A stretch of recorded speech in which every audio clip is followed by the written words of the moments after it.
Je suis convaincu que l'art dans l'espace public, c'est quelque chose d'important. Quand on voit une fresque, même si on ne comprend pas le sens caché, il y a quand même une signification visuelle qui est là. Donc bonjour micro. Je m'appelle Jérôme Katz, je suis le directeur artistique du festival et le directeur du festival tout court en fait, du Street Art Fest Grenoble-Alpes, puisque c'est le vrai nom officiel du festival. C'est quoi le Street Art Fest? Le Street Art Fest, c'est une manifestation qui invite des street artistes à peindre sur les murs de la métropole et qui, en parallèle, organise une exposition des œuvres d'atelier de ces mêmes artistes qui vont venir peindre sur les murs. C'est pour ça que là, on se trouve à l'intérieur de l'ancien musée de peinture de Grenoble, avec des œuvres derrière moi qui appartiennent aux artistes qui vont intervenir sur les murs pendant cette édition. Il y a combien d'artistes qui interviennent cette édition? Cette année, il y a 17 artistes qui interviennent sur les murs de la métropole, Saint-Égrève, Saint-Martin-d'Air, Grenoble, Pont-de-Clé, sur le campus, c'est une petite ville en soi, et à Valence aussi. On fait une exception cette année, on va loin. Ça représente combien de fresques au total? Au total, on va faire environ 23-24 fresques, ce qui est déjà une solide édition à l'échelle nationale pour un festival. Est-ce qu'il y a une nouveauté cette année? Cette année, la nouveauté en termes de murs, c'est qu'on a des murs d'expression libre.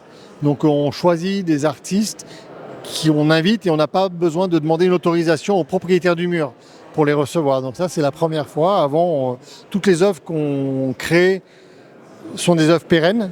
Elles vont rester une quinzaine d'années à peu près. Donc on est obligé d'avoir l'autorisation du propriétaire du mur.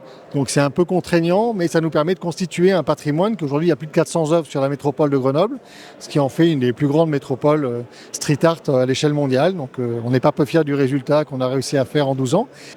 Et on a aussi lancé une application qui permet à tout à chacun, sur son téléphone, devant une fresque, de savoir qui est l'artiste, quel est le message caché derrière la fresque, quand est-ce que ça a été réalisé, et éventuellement avoir d'autres messages comme des interviews, des informations comme des interviews qu'on aurait réalisées nous avec les artistes pendant leur présence, et les remettre à disposition du public 1 an, 2 ans, 10 ans après.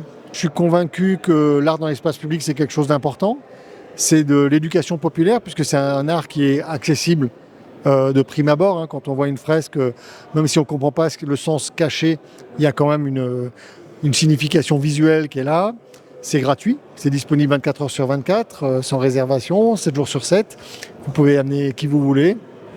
Maintenant, avec l'application, vous avez toutes les explications, comme dans un musée, comme dans une visite privée, à disposition gratos aussi.